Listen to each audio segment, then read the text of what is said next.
Good morning students. तो कल जो हम अपना टॉपिक पढ़ रहे थे उसी को अब आगे कंटिन्यू करते हुए चलते हैं।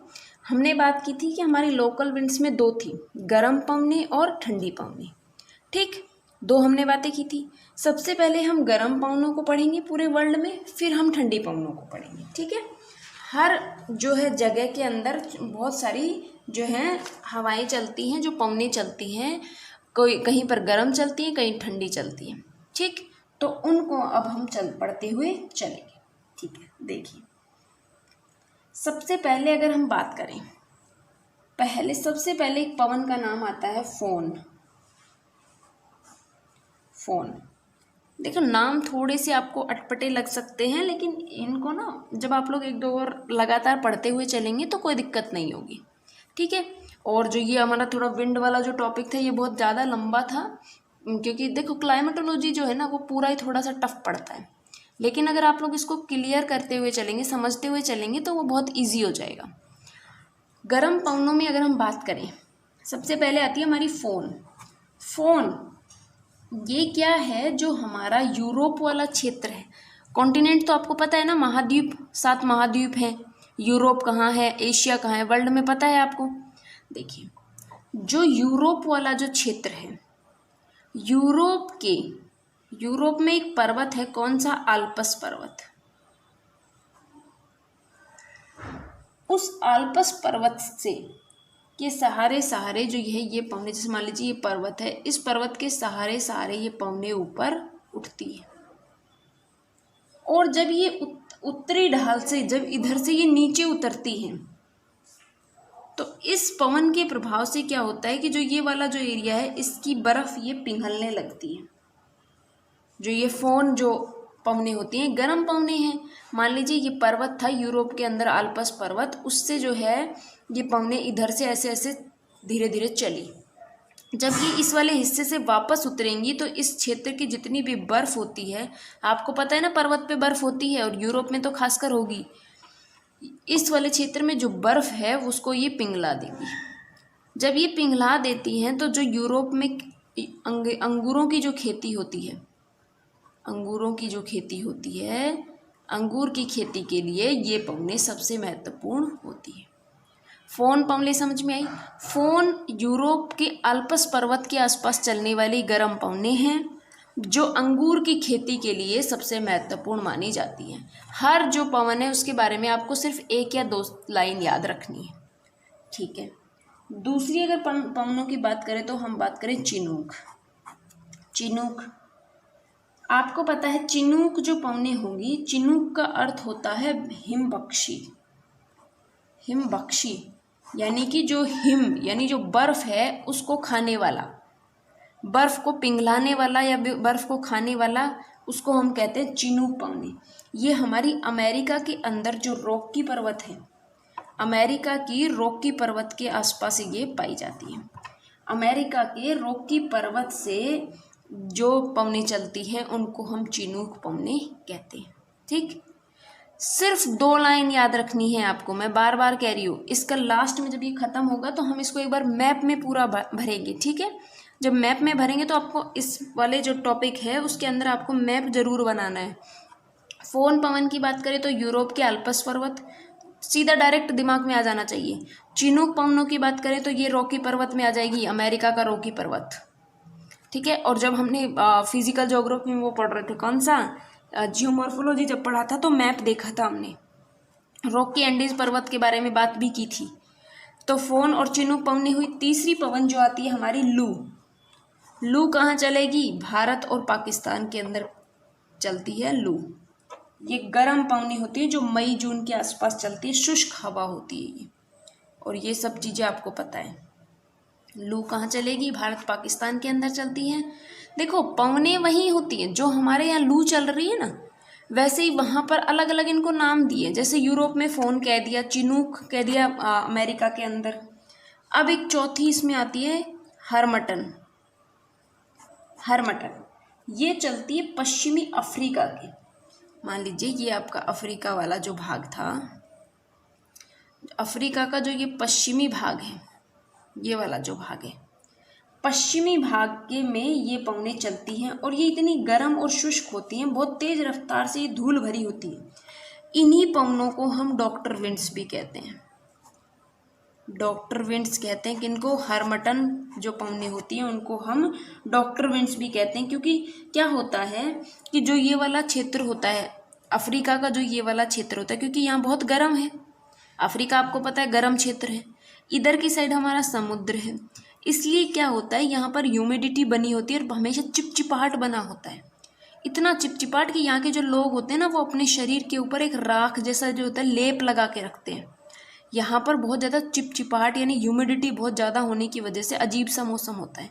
जब ये हर्मटन पवनें चलती हैं तो यहाँ के मौसम को बिल्कुल नॉर्मल कर देती है, इसलिए इनको डॉक्टर विंड्स कहा गया है। डॉक्टर क्या करता है? हमारा इलाज करता है ना, उसी तरीके से ये लोगों का इलाज करने के लिए काम आती है। कौन सी पवनें? हर्मटन, जो कहाँ चलती है? अफ्रीका के पश्चिमी तट पर। चीज़ें क्लियर हुई? देखिए, पांचवी जो पवन है हमारी बर्ग। बर्ग जो है ये दक्षिण अफ्रीका में चलती है, यहाँ पर चलती है दक्षिण अफ्रीका के अंदर। कहाँ? दक्षिण अफ्रीका के अंदर चलेगी। ये फोन के समान होती है, इसी के समान गर्म और शुष्क होती हैं, ठीक। और ये कहाँ चलती है? दक्षिण अफ्रीका के अंदर चलती है। छठी पवन अगर हम बात करें तो हमारी आती है सिमूम। सिमूम जो पवनें होती हैं उनको दम घोटू पवनें भी कहते हैं, क्योंकि ये दम घोटने जैसा काम करती हैं। जब ये पवनें चलती हैं तो लोगों को ऐसा लगता है जैसे दम घुट रहा है, ठीक। जो ये क्या करती हैं सिमूम पवनें, ये अरब और सहारा मरुस्थल के अंदर ये चलती है। अरब और सहारा मरुस्थल में चलने वाली ये पवनें हैं जो बहुत ही ज़्यादा क्या होती हैं? धूल भरी या बालू के जो कण होते हैं उनसे भरी हुई होती हैं, इसलिए इनको दम घोटू। और इनके कारण क्या होता है? हमारी दृश्यता कम हो जाती है, मतलब हमें आगे की सामने की जो चीज़ें हैं वो बहुत कम दिखाई देती हैं। तो ये हो गई सिमूम पवनें, ठीक है। नेक्स्ट जो इसमें पवन आती है हम यहीं पर लिख लेते हैं, कौन सी? देखिए, सातवीं जो पवन है वो है हमारी सिर्राको। सिर्राको ये चलती है इटली के अंदर, इटली में चलती है ये। इटली में प्रवाहित होने वाली ये एक गर्म पवन है जो बालू के कणों से युक्त होती है। और जब इटली में बारिश हो जाती है तो क्या होता है? बालू के कण वर्षा की बूंदों के कारण लाल रंग के हो जाते हैं। जो बालू के कण होते हैं अगर उन पर बारिश पड़ जाए तो लाल रंग हो जाता है। तो यहाँ पर इटली के अंदर जो बारिश होती है उससे क्या होता है? बूंदें पड़ती हैं बालू की रेत पर और वो रेड कलर की दिखाई देते हैं, तो इसलिए उसको रक्त की वर्षा भी कहते हैं। रक्त की वर्षा कहते हैं, ब्लड रेन कहते हैं सिराको पवने को। इतनी चीज़ें क्लियर हुई? देखिए, जो आपकी ये पवने हैं ना, इनमें बेसिकली आपको याद रखना है कि कहाँ की कौन सी पवने चलती हैं। फोन यूरोप में चलेगी आल्प्स पर्वत पर। चिनूक गर्म पवनों की बात कर रहे हैं, बहुत ध्यान रखना है, गर्म पवनें चल रही हैं अभी, ठंडी पवनें हम बाद में करेंगे। गर्म पवनों में फोन है जो यूरोप के आल्प्स पर्वत पे चलती है, चिनूक है जो अमेरिका के रॉकी पर्वत पे चल रही है, बर्ग है जो दक्षिण अफ्रीका के अंदर, और जो हर्मटन है वो पश्चिमी अफ्रीका के अंदर, जिनको डॉक्टर विंड्स कहते हैं। लू भारत और पाकिस्तान में चलती है। सिमूम जो है अरब या सहारा के मरुस्थल में चलती है, और इनको दम घोटू जो है क्या कहते हैं? दम घोटू हम पवने कहते हैं। सिर्राको की अगर बात करें तो इटली के अंदर चलती हैं और ये बालू रेत से भरी होती, बालू के कण इसमें ज़्यादा होते हैं, जिसकी वजह से क्या होता है? बालू के कण पर जब पानी की बूंदें पड़ती है, वर्षा की बूंदें पड़ती है, तो वो लाल रंग दिखाई देता है, इसलिए इसको रक्त की वर्षा भी कहते हैं। चीज़ें क्लियर हुई? अब छोटे छोटे एक दो नाम और लिख लेते हैं इसके अंदर कि किस कहाँ कहाँ पर कौन कौन सी पवनें चलती हैं। देखिए, ब्लैक रोलर, ब्लैक रोलर की अगर बात करें तो ये उत्तरी अमेरिका में चलती हैं, ठीक। शामल की बात करें तो ये हमारी अरब, ईरान, इराक इस वाले क्षेत्र में चलती हैं, ठीक। शांता आना एक नाम बहुत आता है एग्ज़ाम के अंदर, शांता आना, ये चलती है हमारी अमेरिका की जो कैलिफोर्निया की जो घाटी है ना उसके अंदर, अमेरिका में, ठीक। योमा, जोंडा, ये सारी के सारे, नॉर्वेस्टर को हम न्यूजीलैंड में नॉर्वेस्टर चलती है, नॉर्वेस्टर में इसी पवनों को क्या कहते हैं? न्यूजीलैंड के अंदर नॉर्वेस्टर, ठीक। इतनी चीज़ क्लियर हुई? अब देखिए, ये थी हमारी कौन सी, और बहुत सारी पौने हैं आपकी गर्म पौने, लेकिन क्योंकि आप लोगों के सिलेबस में सिर्फ इतने ही हैं तो हम इतनी ही पौनों की बात करेंगे। ठीक, जितने भी थी आपकी गर्म पौने। ठीक, अब ये बातें हो गई गर्म पौनों की। गर्म पौनों में आपको ये सारी की सारी जो है याद रखनी है। अब हम बात करते हैं हमारी ठंडी पौनों के बारे में। ठंडी पौने देखिए, उसी तरीके से हम देखते हुए चलेंगे। ठंडी पवनों में अगर बात करें तो सबसे पहले आती है हमारी मिस्ट्रल। मिस्ट्रल जो हमने पढ़ा था, फ्रांस के अंदर जो एक आल्प्स पर्वत है, फ्रांस के आल्प्स पर्वत से हमारी मिस्ट्रल पवने चलती है, जो ठंडी पवने हैं। ठीक, और जो ठंडी पवने होती हैं ये तापमान को बहुत कम कर देती हैं, जिससे क्या होती है, फसलों के लिए ये हानिकारक होती है। क्लियर हुई चीज? मिस्ट्रल एक ठंडी पवन है जो फ्रांस में चलती है। दूसरी ब्लिजार्ड। ब्लिजार्ड जो है ये ध्रुवीय पवन है और ये साइबेरिया वाले क्षेत्र में चलती है। जो ऊपर जो यूरोप वाला जो क्षेत्र है ना, जो साइबेरिया वाला जो क्षेत्र है, उसके अंदर ये पवने चलती है। तीसरी अगर हम इसमें बात करें तो बुरान। बुरान जो हमारा जो मध्य एशिया है, मध्यवर्ती जो एशिया है उसके अंदर मिलती है। मध्यवर्ती एशिया में प्रवाहित होने वाली जो स्थानीय पवने हैं उनको हम बुरान कहते हैं। ठीक है भाई। फोर्थ जो आती है वो हमारी आती है नार्दर। नार्दर की अगर हम बात करें तो ये दक्षिण अमेरिका के अंदर मिलती हैं।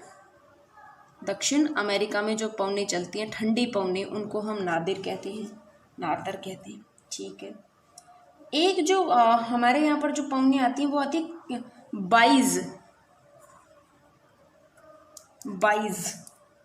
बाइज जो है शीत ऋतु में दक्षिणी फ्रांस में चलती हैं। ये बहुत ज़्यादा ठंडी पवनें होती हैं। ठंडी पवनों में देखो आपको ना हर पवन का नाम याद रखना है, कहाँ पर वो मिलती है। ऐसे जो है आप लोग सिर्फ एक एक लाइन ऐसे ही लिख देना, भले एग्जाम में लास्ट में एक मैप बना देना। क्लियर हुई बात? छठी जो इसके अंदर आती है वो आती है ट्रामोंटाना। ये चलती है हमारा जो पश्चिमी भूमध्य सागरीय वाला क्षेत्र है उसके अंदर। क्लियर हुई चीज़ें? इसके अलावा जो है आप लोगों को मैं जो भी छोटी छोटी जो बच गई हैं वो सारी की सारी पवनों के नाम और उनके सामने जो है उनके क्षेत्रों के नाम आपको लिख के मिले नोट्स में मिल जाएंगे, तो आप लोग उनको नोट बना लेंगे। उसके अलावा आप लोगों को ये सारी चीज़ें आपको एक बार मैप से मैं जब भी मतलब ऐसे लगेगा कि हाँ अभी हमारा टॉपिक कंप्लीट होने वाला है, तो लास्ट में हम लोग इसके एक बार मैप के बारे में और डिस्कस कर लेंगे। ठीक है, बाकी की बातें हम नेक्स्ट क्लास में करेंगे। और अब हम नेक्स्ट टॉपिक अपना स्टार्ट करेंगे। विंड्स वाला जो टॉपिक था वो आपका कंप्लीट हो चुका है। ठीक, बाकी की बातें हम कल करेंगे। Thank you.